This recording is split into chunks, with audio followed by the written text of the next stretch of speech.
They were down to 10 men, and also what happened at Anfield as well. So Arsenal take all 3 points with a 1-0 victory. Here's Arteta after the game.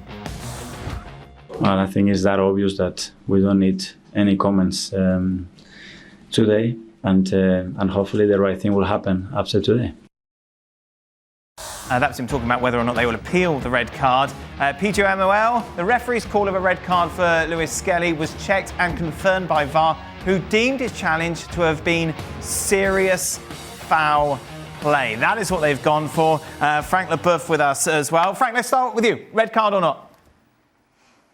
No, of course not. Of course not. And especially when you see after what happened to Joao Gomez, and I totally agree with Craig, who made a more dangerous tackle or contact and should have deserved a straight red card. And instead of that, they gave a yellow card. So it doesn't mean anything anymore. I mean, it's just, I want to be the man of the show, so I'm going to show how I can exist, and I give a stupid straight red card coming from nowhere.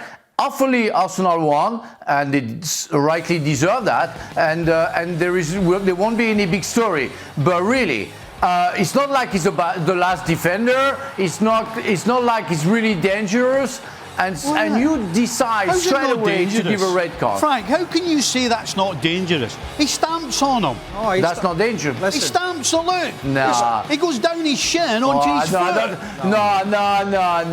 No, Steve, don't tell me you became that soft.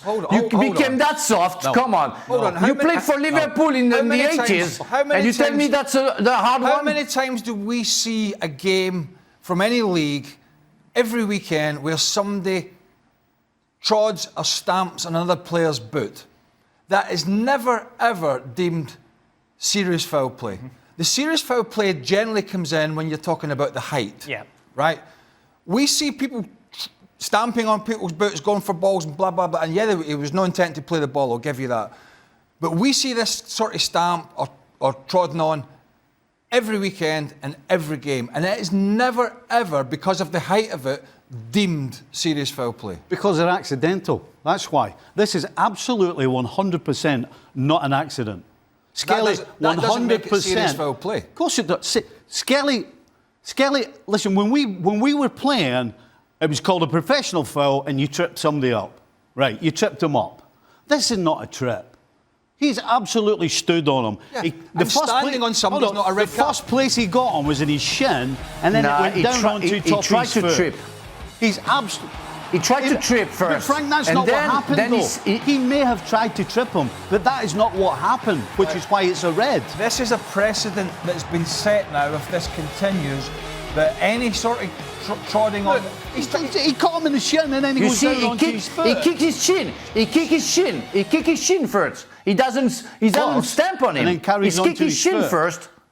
Yeah, but Frank, that's a soft one. You cannot say so. It's a hard contact like the second foul from Gomez. Look at the foul from Gomez. That's a straight red card, and I can feel the difference between the two. I'm sorry, Stevie. There is a big difference between the two acts. So, you know, when somebody makes absolutely no attempt to go for the ball, and they trip somebody up when the ball's away over there, we know, because that's just the way it is, right? When you trip somebody. But I don't see this as a trip. He may have gone to trip him, but he certainly doesn't. He catches him in his shin and then he carries down onto the top of his boot. How is that a trip? It's not. He's gone for him. He is 100% gone for the player. So how can that not be serious foul play? So when have you last seen a player been sent off for a stamp on the top of the foot? Tell me. Never. But he hits him in the shin first, and then he goes on to his foot, and he's lucky that he misses his ankle. Listen, the shin. Because it's not given before doesn't mean that you don't give it ever. The shin is a graze. This is the only time I can remember a stamp on the top of a foot been deemed as a red card. The Joao Gomez one was way more egregious, and so the referee has refereed the two incidents completely differently. I mean, because he gets that wrong doesn't change what I'm thinking about this. I don't disagree with you that Gomez should have got a straight red. I'm not disagreeing with you. But at the same time, what has he done? He stamped on him. Hold on a second. Oh, wait a minute. Skelly just stamped on on Doherty. It doesn't where's the stamp. It difference? doesn't stamp on his foot. It stamps on his ankle. It's different. That sounds even better. Yeah. Because you barely. Sorry, Frank, you just said you he stamped barely on his break. ankle. We'll have to go out and scroll around and find somebody else that thinks that's a red card. You're the only one that thinks it's a red card. I know. Anyway. I know, but I can't stand that we think it's okay for somebody to absolutely not be interested in the ball whatsoever and go for somebody and actually end up, as Frank said, stamping on their ankle. Hold on. This is listen. This is an Arsenal connotation here. It is. What? You're back, sir. I told you earlier on that Martinelli should have had a penalty. No. Did I tell you earlier Martinelli should have had a Liverpool's penalty? biggest challenges? Oh, away you go.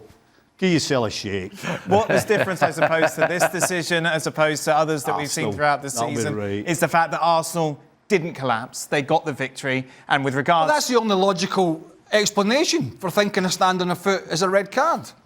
So what about the penalty they should have got that you disagreed with? Well, that wasn't a penalty either. So that's not biased then? That wasn't a penalty. Oh, I'm not biased then. Right, OK, let's get back on track a little bit. Arsenal get the win, and it is a massive 3 points to them, isn't it? Considering what happened at Liverpool. Well, thanks to Mr. Gomez.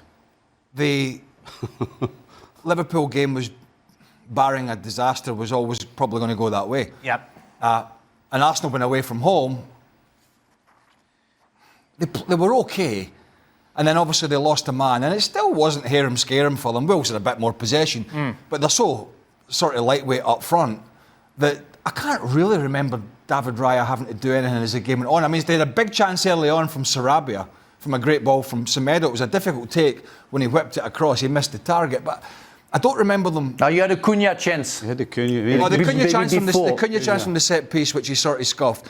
But I don't remember too many, and Arsenal had, dare I say it, Havertz had 3 headers, so it looked as if it was going to be one of those days again. Yes. Where they're relying on somebody to score, and they're not getting it done, but obviously Calafiori comes off the bench because of the sending off to go and play in place of Lewis-Skelly, and it's a great finish. And a bit like, the Real Madrid game we were doing earlier, it's just one of them. Just get the 3 exactly. points. Run back. Get the 3 points, get back to London. I think Norrie had a chance with 5 minutes to go as well. All right. I'm just saying.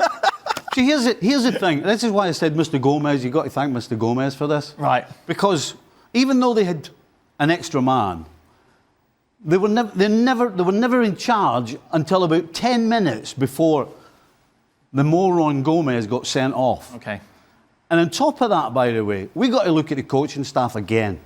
You see the manager after he gets sent off going crazy. And again, they've got half a dozen other coaches as well. The minute they saw him kicking the ball away in the second half where he should have been sent off, he should have been straight off. Right. Somebody should have went, this guy's a liability. He needs to be off the field. Because if he's stupid enough to do that, he's stupid enough to do something else. Frank, so he should have been off the field. Frank, can we give Arsenal some love here in the fact that obviously Odegaard doesn't start, you've got no Saka, he's out injured, you're down to still leave Molineux with all 3 points?